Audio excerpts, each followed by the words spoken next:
Tukishampokea Mheshimiwa Rais, nyinyi wapiga picha mtasogea zaidi kule mashariki ili kutoa nafasi, kwa sababu briefing inaanzia hapo.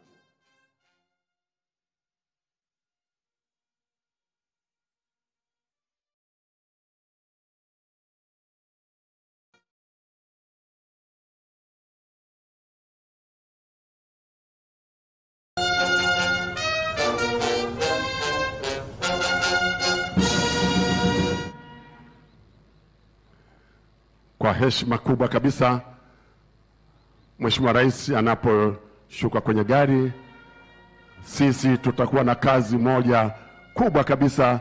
Makofi mengi na vigelegele vitawale. Asante sana. Mheshimiwa Rais wa Jamhuri ya Muungano wa Tanzania anasalimiana sasa na viongozi mbalimbali. Kama nilivyosema, wapiga picha endeleeni kwenda upande huo mwingine, muache nafasi hapa kwa ajili ya maelekezo. Sasa Mheshimiwa Waziri, naomba nikukabidhi mic ili uweze kumkaribisha Mheshimiwa Rais wa Jamhuri ya Muungano wa Tanzania. Mheshimiwa Rais, karibu na pole kwa kazi nyingi. Tunashukuru kwa kutenga muda kwa ajili ya kuja kufanya zoezi la uzinduzi wa benki. Kama unavyofahamu, kabla ya shughuli yako ya Ikulu mwaka jana ya kukutana na vyama vya ushirika, miaka mitatu iliyopita ulitoa maelekezo ya revival na kuanzishwa kwa National Cooperative Bank. Tulikuwa na benki mbili ndogo, moja ya Tandaimba Community Bank na Kilimanjaro Cooperative Bank kwa ajili ya mkoa wa Kilimanjaro. Mheshimiwa Rais, baada ya maelekezo yako tulipata hali ya mabenki baada ya kuwa zimeanguka nyingi. BOT walitoa waiver kwa ajili ya hizi Community Bank na Kilimanjaro Cooperative Bank. Serikali ilianza mchakato wa kushirikiana na ushirika kwa ajili ya kuweza kurevive na kuweza kufikia maelekezo yako kama ulivyoeleza. Mheshimiwa Rais, benki hizi zilipata mwekezaji wa kimkakati ambaye ni CRDB Bank, kwa sababu alikuwa amezikopesha huko nyuma jumla ya kama 10 billion shilling ambayo alikuwa madeni yao. Kwa hiyo kihesabu zile 10 billion shilling, maana yake ange reclaim zikaonekana kwenye balance sheet kuwa ni madeni, maana yake balance sheet ile isingeweza kuzifanya hizi benki ziweze kusurvive.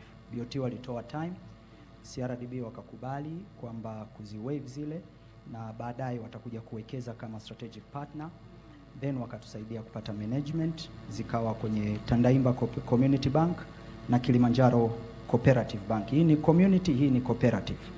Kwa hiyo tulianza mchakato wa kisheria kwa ajili ya kuibadilisha Community Bank kuwa Cooperative Bank na ile kuwa chini ya ushirika, then hizi mbili zikaunganishwa. Kwa hiyo mwaka 2021 kama inavyoonekana chart hapo, hizi benki mbili zilianza kujiendesha kwa faida. Kwa mwaka wa kwanza, mwaka 20 ilikuwa zinapata hasara kwa negative ya zaidi ya milioni 600, lakini baada ya hapo zikaanza kupata faida na kama unavyoziona.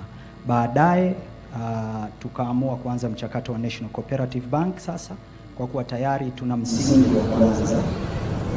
Benki hizi zikaunganishwa, TACOBA na KCBA. Ziliunganishwa, Tandaimba ikawa inageuka kuwa tawi, Kilimanjaro inageuka kuwa tawi la benki kuu, na support uliotoa ya fedha ambazo leo utakabidhi dami na tayari serikali imeshatoa. Kwa hiyo strategically hapa tunakosimama, vyama vikuu vya ushirika vimeshanunua 51% ya share. Mtaji inayoanza nayo benki hii ni bilioni 58. Lakini wakati huo huo benki hii inaanza na matawi 4. Moja ni hili ambalo head office ilipo, utazindua leo, lakini tawi la pili liko Tandaimba, tawi la tatu liko Kilimanjaro, tawi la 4 liko Tabora. Na hivi sasa na strategically kwa maelekezo yako Mheshimiwa Rais, hawaingii gharama kubwa ya ujenzi wa matawi.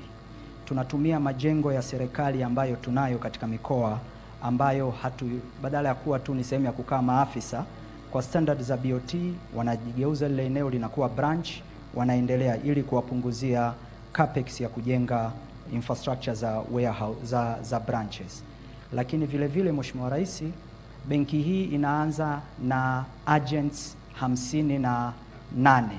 Vyama vikuu vyote vya ushirika vimeshakuwa trained.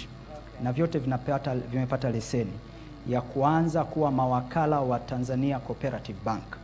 Kwa hiyo kila chama cha ushirika makao makuu yao wana tawi lao la agent ambaye anafanya kazi ya kufungua account, anafanya kazi ya deposit, anafanya kazi ya withdraw na watafanya kazi ya insurance.